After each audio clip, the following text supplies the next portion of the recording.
ओम नमः शिवाय। जय महाकाल। दोस्तों, सावन का महीना महादेव को समर्पित है। सावन के महीने में जो व्यक्ति सच्चे दिल से भगवान महादेव की पूजा उपासना करता है, महादेव उसके सारे कष्ट हर लेते हैं और व्यक्ति की सभी मनोकामनाएं पूर्ण होती है।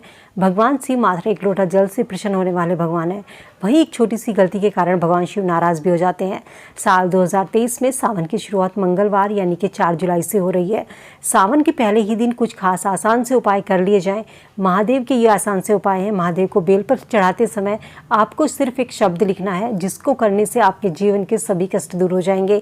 तो दोस्तों, कौन से वो आसान से उपाय हैं जो आप सावन के पहले दिन कर सकते हैं और अपने जीवन में चली आ रही परेशानी, चाहे आपकी नौकरी में उन्नति नहीं हो पा रही है, आपका बिजनेस आपके नहीं चल पा रहा है, आपके घर में लड़ाई झगड़ा रहता है, आर्थिक तंगी से आप परेशान हैं, मानसिक तनाव आपको रहता है, आपके शादीशुदा जीवन ठीक नहीं चल पा रहा है, घर में लड़ाई झगड़े रहते हैं, ये छोटे छोटे से उपाय करने से सावन के महीने में यदि आप ये उपाय कर लेते हैं तो आपके सभी कष्ट दूर होंगे।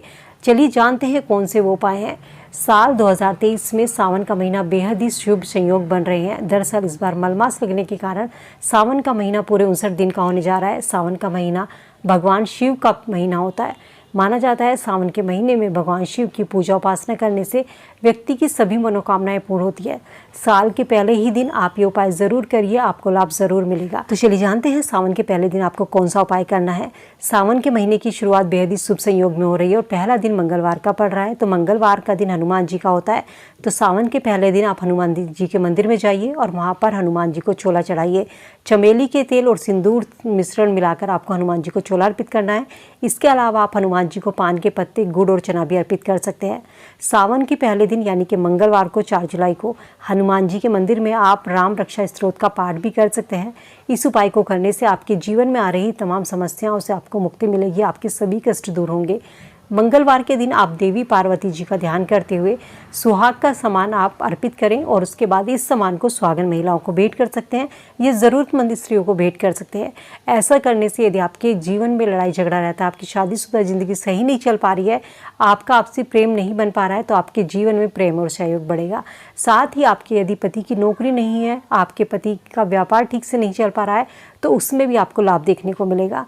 यदि कोई आपको डिप्रेशन रहता है, आर्थिक परेशानी से आप परेशान है, घर में धन आता है, खर्च हो जाता है, आमदनी कम है और खर्चा ज़्यादा है, तो सावन के पहले ही दिन यानी कि मंगलवार को आपको 21 बेलपत्र लेने हैं और उनके ऊपर आपको चंदन से ओम नमः शिवाय लिखना है।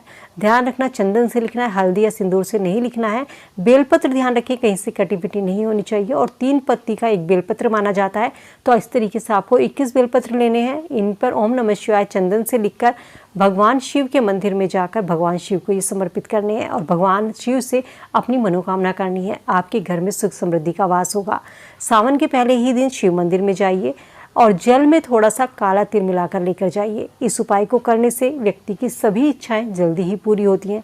इस उपाय को करने से आपका जो सावन रहेगा, पूरे सावन यदि आप इस उपाय को करते हैं तो आपको अति शुभ फल की प्राप्ति होगी। इसके अलावा दोस्तों, यदि आप अपने घर में शिवलिंग लाने की सोच रहे हैं तो सावन का महीना सबसे शुभ रहेगा।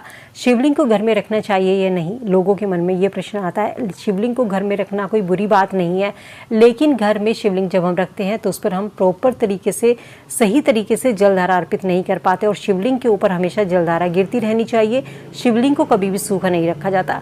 कुछ लोग पूछते हैं शिवलिंग को हम गमले में रखें या मंदिर में, तो दोस्तों शिवलिंग को जब भी लेकर आए तो उन्हें पूरे मान सम्मान के साथ अपने घर के मंदिर में रखिए। शिवलिंग को गमले में कभी बिल्कुल भी नहीं रखना है। शिवलिंग में गमले में रखना क्यों मना किया जाता है? क्योंकि गमले में हम साफ सफाई का ध्यान नहीं रख पाते, गंदा पानी डाल देते हैं। तुलसी का गमला एक ऐसा होता है जिसमें हम साफ सफाई का ध्यान रखते हैं, उसमें जल भी साफ डालते हैं, लेकिन तुलसी के गमले में शिवलिंग को नहीं रखा जाता। इसलिए शिवलिंग को हमेशा आप घर के मंदिर में रखें और उनके पास आप शिव परिवार की मूर्ति जरूर रखें। शिवलिंग को कभी भी अकेला नहीं रखा जाता। शिव परिवार में शिव, माता पार्वती, भगवान गणेश और कार्तिकेय की मूर्ति होनी चाहिए। जब आप भगवान शिव की मूर्ति या भगवान गणेश की मूर्ति को आप मंदिर में रखते हैं तो शिवलिंग को आप गमले में कैसे रख सकते हैं? गमले के पास साफ सफाई का विशेष ध्यान नहीं रखा जाता। तो इसीलिए घर में यदि शिवलिंग लाने की सोच रहे हैं तो अपने घर में शिवलिंग को हमेशा मंदिर में रखें, बाहर गमले में ना रखें। तो दोस्तों, उम्मीद करती हूँ सावन के पहले महीने में ये छोटे छोटे उपाय करके जीवन में चली आ रही परेशानियों को दूर कर सकते हैं। उम्मीद करती हूँ वीडियो से आप लाभ जरूर उठाएंगे। वीडियो अगर पसंद आई और आपको लगा कि आपको कोई जानकारी मिली है, वीडियो को फ्रेंड फैमिली के साथ में लाइक शेयर जरूर कीजिए। चैनल पे पहली बार आवाज़ सुन रहे हैं, सब्सक्राइब करके बेल आइकन जरूर प्रेस कर लें ताकि ऐसी ही वीडियो और समय से मिल सके। तो चलिए मिलते हैं नई वीडियो में नई जानकारी के साथ। तब तक स्वस्थ रहिए, खुश रहिए।